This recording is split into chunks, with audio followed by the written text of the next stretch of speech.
O bəzi insanlar var, deyəndə ki, tövhidi oxumaq lazımdır, təkrarlamaq lazımdır. Deyir ki, mən bilirəm tövhidi. Yəni ehtiyac yoxdur, başqa şeylər oxuyacağam. Beləsi haqqında alimlər deyir ki, o cahildir. Kim desə ki, mən tövhidi bilirəm, o cahildir. Həmişə oxumağa ehtiyac var, həmişə təkrarlamağa ehtiyac var. Nuhun qövmü unutdu, təkrarlamadı, sonra nə oldu? Bütlərə ibadət elədilər. Şeytan birdən-bir onları azdırmadı ki. Onların salih insanları, Nuhun qövmündən olan, onlardan qabaq olan insanlar, salih insanlar, dünyalarını dəyişəndə şeytan gəldi, bəzədi onların övladlarına ki, bunlar salih insanlar olub. Onların heykəllərini, surətlərini düzəldin. Onlara baxanda gözəl şəkildə ibadət edəsiniz deyə. Onlara yox. Hələ Allaha ibadət etmək üçün, yəni xatırla belə bir insanlar var idi. Salih insanlar var idi. Allaha gözəl şəkildə ibadət edirdilər. Gəlin biz də elə ibadət edəyək. Gör şeytan hardan yaxınlaşdı.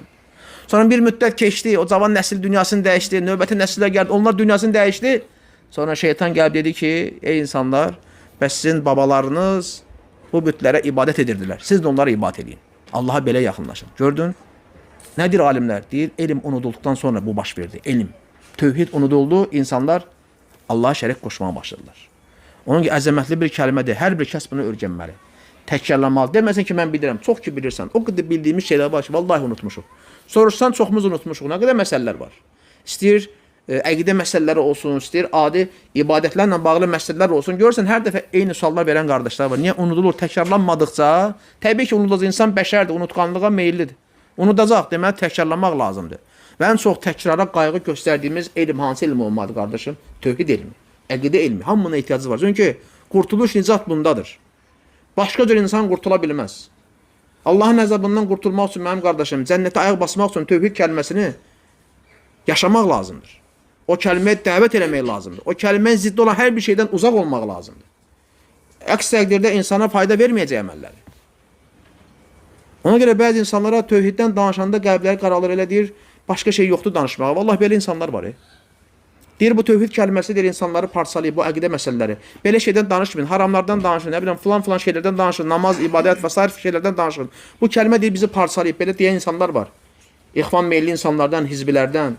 Yəni deyirlər ki, gəlin ixtilafı qoyaq qırağa, birləşək. Əsas məqsəd nə olsun? İnsanlara deyir, yaxşılıq əmr edir. Yaxşı, tövhid olmayandan sonra o namazın, orucun, ibadətin nə faydası var mənim qardaşım?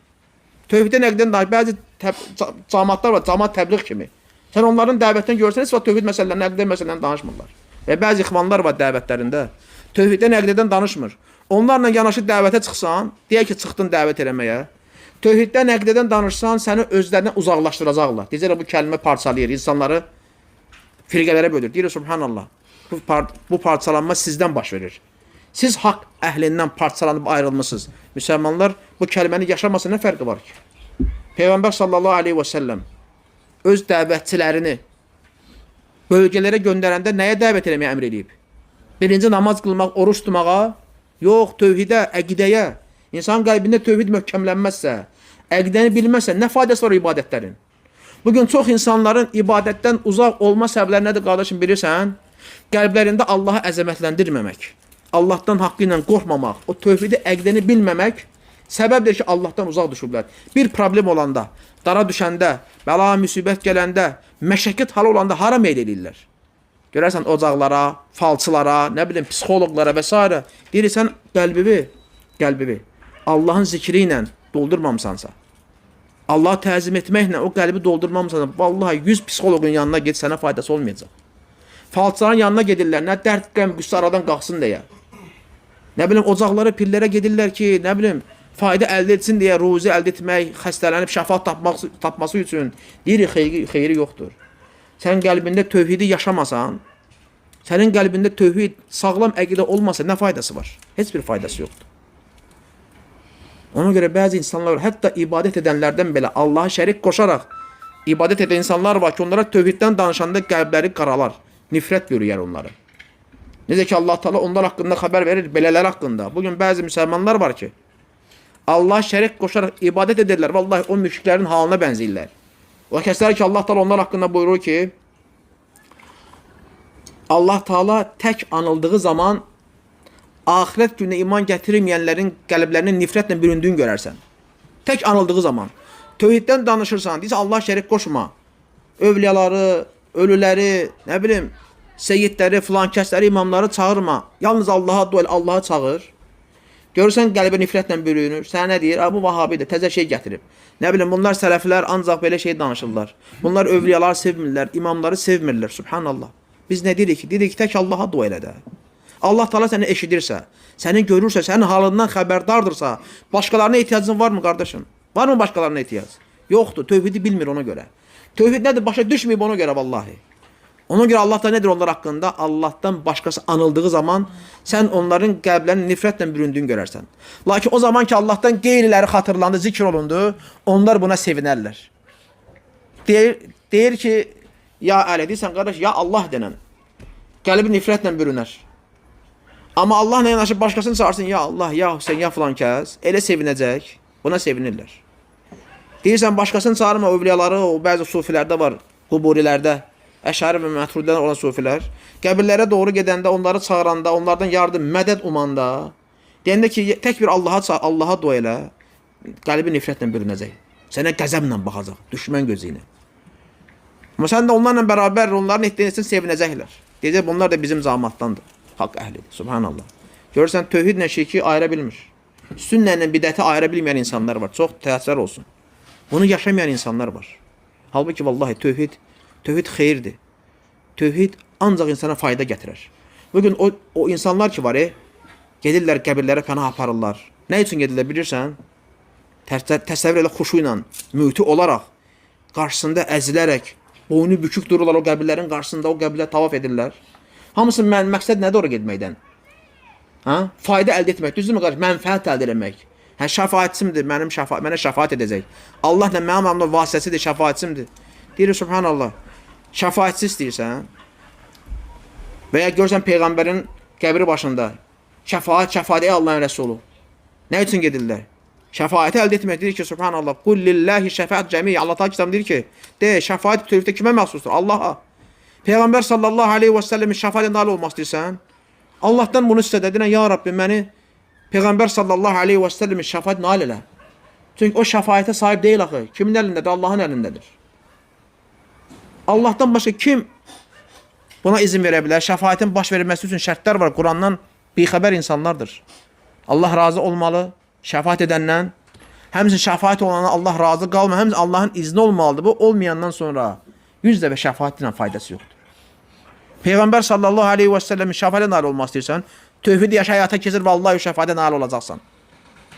Sənin dərdin bu deyil, Peyğəmbərin şəfaətə nail olmaq. Allah Rəsulü deyir ki, sallallahu aleyhi və səlləm, qiyamət günü mənim şəfaətim sayəsində ən xoşbəxt olan insan xalis bir qəlblə la ilahə illallah deyəndir. Şəfaət istəyirsən qardaşım, tövhidi həyata keçir. Xalis bir qəlblə la ilahə illallah deyir. Burada Allahdan başqası olmamalıdır. Əbu Hüreyrə soruşur bunu. Ey Allahın Rəsulu, sənin şəfaətə nail olan xoşbəxt insan kimdir? Deyir, ey Əbu Hüreyrə, mən bilirdim ki, bunu səndən başqa heç kim soruşmayacaq. Sənin hədisə olan hərisliyinə görə. Çox həris bir insan idi. Peyğəmbər sallallahu aleyhi ve sellem hədis eşitməkdə çox həris idi. Ona görə bəzi insanlar qınyanında ki, Əbu Hüreyrə, sən nə qədər belə hədis rəvayət edirsən? Çox hədis rəvayət edib. 5600-dən çox hədis rəvayət edib. Nə vaxt İslam'a gəlib, bilirsiniz də? Xeybər döyüşündə gəlirdi Peyğəmbər sallallahu aleyhi ve sellem yanına, Mədinəyə. Xeybərdən qabaq İslam'ı qəbul edir. Yəni 3-4 il müddətində gör nə qədər hədis rəvayət edib. Alimlər deyirlər ki, çox hədis rəvayət edən sahabələr var axı. İbn Abbasdır, İbn Məsuddur, düzdürmü? Ənəsdir, Ayşə anamız və s. deyir. Onların hədisdə hamısını bir yer toplasan, heç Əbu Hüreyrənin rəvayət etdiyi qədər hədis rəvayət eləməyiblər. Təsəvvür elə. Niyə çox rəvayət edib? Həris idi. Onu qınayırlar, sən nə qədər hədis rəvayət edirsən? Bu qədər hədis rəvayət eləmək olarmı? Deyir ki, mühacir qardaşlarım ticarətlə məşğul olanda, ənsar qardaşlarım da əkinlə, mal-qara ilə məşğul olanda, mən deyir Peyğəmbər sallallahu aleyhi və səlləmdən hədis eşlərdim. Subay adam idi, tək idi, heç kim yoxdur. Ancaq onun yanında elm alırdı, dərs alırdı. Hədislərini eşlərdi. Deyir, budur səbəb. Deyir, onları, yəni deməkdir ki, onların başına qarşılan şeylər oldu bəzilərinin. Ona görə az rivayət ediblər. Mən isə ancaq onun yanında olardım. O qısa bir müddətdə gör, nə qədər hədis eşitib. Ona görə Allah Rəsulü deyir ki, mən deyir, elə zənn edirdim ki, səndən başqa heç kim bunu birinci soruşmayacaq. Hədis olan hərisliyibə görə. Gör, nə gözəl bizə bir xəbər verir Əbu Hüreyrə radiyallahu anhu Allah Rəsulundan. Allah hamısından razı olsun. Ona görə sahabələr bu dinin bizə çatmasında böyük bir payları var vallahi. Onlara tən edənlər bilin ki, Peyğəmbər sallallahu aleyhi və səlləmə tən edirlər. Onun yoldaşlarına tən etmək elə ona tən eləməkdir. Ona tən edənlərin məqsədi bilsən nədir? Bu İslam dininin kökündən dağıtmaq. Çünki din kimin sayəsində bizə gəlib? Kimin əli ilə gəlib? Sahabələrin. Və sahabələr tən edəndən sonra ortada din qalacaq qardaşım. Qalmayacaq. Qiyamət günü ən xoşbəxt olan insan mənim şəfaatim sayəsində bu kəlməni, la ilahə illallah kəlməsini xalis qəlblə deyəndir. Allahu akbar. Şəfaat istəyirsən, Peyğəmbər sallallahu aleyhi və səlləm şəfaətə nail olmaq istəyirsən, tövhid kəlməsini haqqı ilə söylə, yaşa, ona nail olacaqsan. Deyəndə niyə gedirsən ocaqlara, pirlərə, övliyaların qəbirlərə və s. nə deyir? Səbəblərim deyir ki, günahlarım yuyulsun deyə. Halları nə də xristiyanlar halına bənzəyir, subhanallah. O xristiyanlar var, altı bazar gedirlər kilsəyə ki, papa günahlarını yuyacaq. Bellər də var, subhanallah, bizim ümmətdən çox təsir olsun ki. Gedirlər ocaqlara, pirlərə, övliyaların qəbirlərinə ki, günahlarına kəfarə olacaq. Subhanallah, günahlarımın kəfarəsini istəyirsən. Allah Rəsulü bunu da bəyan edib. Allah da kitabında bunu söyləyib. Tövhidi yaşa, haqqı ilə yaşa, vallahi günahlarıma kəffar olacaq. Nə qədər olursa olsun. Qudsi hədisdə nə deyir Peyğəmbər sallallahu əleyhi və səlləm? Öz Rəbbindən rəvayət edir. Ənəs ibn Məlikin hədisində İmam Tirmizə rəvayət olunur. Deyir, ey Adəm övladı, sən mənə dua etdikcə və mənə ümid bəslədikcə mən sənin günahlarını bağışlayaram, heç əhəmiyyət də vermərəm. Ey Adəm övladı, sənin günahların səmaya qədər çatsa və sən də məndən bağışlanma diləsən, mən səni bağışlayaram. Ey Adəm övladı, əgər sənin günahların yer dolu qədər olarsa, təsəvvür elə, yer dolu qədər olarsa və sən də mənimlə qarşılaşdığın zaman mənə heç kəs şərik qoşmamısansa, mən də bir o qədər məğfirətlə sənə doğru gələrəm. Allahu akbar. Günahların kəfarəsini istəmirsən qardaşım. Tövhidi həyata keçir, haqqı ilə yaşa. Vallahi nə qədər günahın olsa Allah əfv eləyəcək. Təbii bu hədislər o demək deyil ki, arxayınlaşmaq lazımdır. O demək deyil. Lakin bizi nədir? Bizi həvəsləndirir. Bizi təşviq edir ki, bu kəlmənin haqqı ilə yaşayaq. Bu kəlmənin ziddinə heç bir şeylə gəlməyək. Tövhid kəlməsinin fəzilətinə dəlat edən hədislərdir, rivayətlərdir.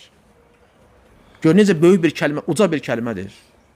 Allah Teala kitabında buyurur Nisa surəsində: İnna Allah la yaghfiru an yushraka bihi və yaghfiru ma dun zalika limen yasha. Allah ona şərik qoşmağı bağışlamaz, ondan aşağı digər günahları bağışlayar. Subhanallah, günahların kəfarəsini istəyirsən, tövhidi haqqı ilə yaşa, salih əməl üzərində ol, vallahi Allah səni bağışlayar. Nə qədər əməl sahibi olursan ol. Yəni hansı əməl üzərində olursan ol. Tək ki şirk, küfür olmasın. Ümid böyükdür ki, Allah səni bağışlasın. Yenə deyirəm, arxayınlaşmaq lazım deyil. Çünki cəhənnəm odu təkcə kafirlər üçün deyil. Müsəlmanlardan asi olan qullar üçün həmçə Allah da yaradıb. Lakin bu onu göstərir ki, gör necə uca kəlmədir, necə fəzilətli bir kəlmədir ki, hətta Allah da bu cür günahlarla gəlsə, bu qədər günahlarla gəlsə, Allah onu əfv edir, əgər qəlbindəki tövhid əzəmətli olarsa. Deyəm, hamı da belə deyil.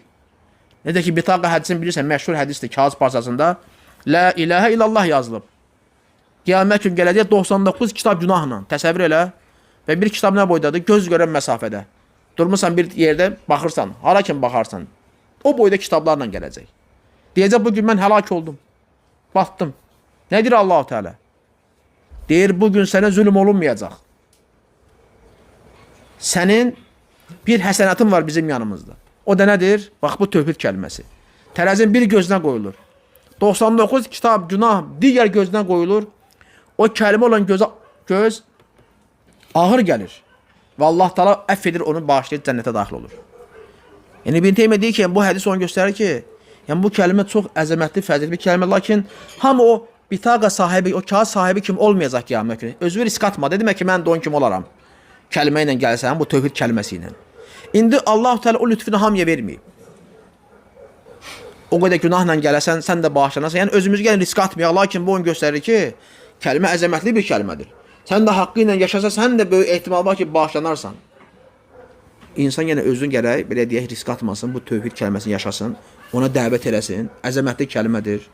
Bütün peyğəmbərlərin ən başlıca işi vallahi bu kəlməyə dəvət eləmək olub. Ən şərəfli işdir, ən gözəl işdir. Hansı peşənin sahibi olursan ol.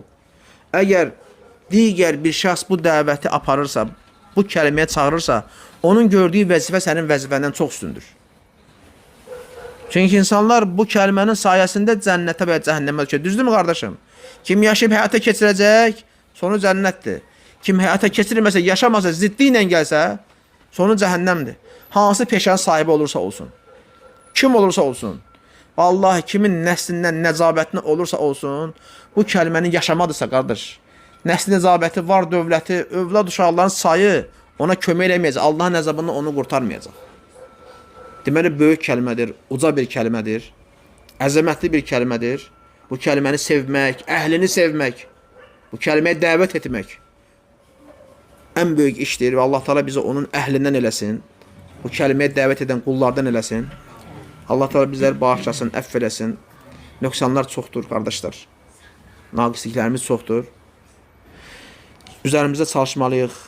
Tövbə istiğfarı artırmalıyıq. İnsan nə qədər çox tövbə, istiğfar eləyərsə, bu kəlmə yanında olsa Allah Teala əfv eləyəcək, çox bağışlayacaq, vallahi.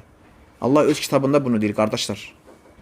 Allah Teala deyir ki, və inni ləğaffarun limən təbə və əmənə və amilə saliyan thumma ihtədə. Mən tövbə edib, Allah Teala buyurur ki, mən tövbə edib, iman gətirib, salih əməl işləyib, sonra doğru yol üzərində olanları çox bağışlayacağım, çox. Deməli, kimdə bu 4 vəsf varsa, Allah da onu çox bağışlayacaq. Nə qədər günah olursa olsa, Allah onu bağışlayacaq. Əfv eləyəcək. Tək ki, tövbə eləsin günahlarından. Deməsən ki, bu günahlardır, mən tövbə elədim, eləmədim, mənə bu yazıb, xeyr, tövbə eləsin. Salih əməl üzərində olsun, Allah çox bağışlayacaq, çox əfv eləyəcək. Allah bizi o kəsədən eləsin. Belə gözəl qardaşlar, qısa bir nəsiyyət idi. Allah Teala eşidənlər üçün, danışanlar üçün belə faydalı eləsin. Çünki danışanlar özləri məsuliyyət daşıyırlar. Allah Teala bizə hamımızı xeyrə müvəffəq eləsin, danışdığımıza əməl edən qullardan eləsin.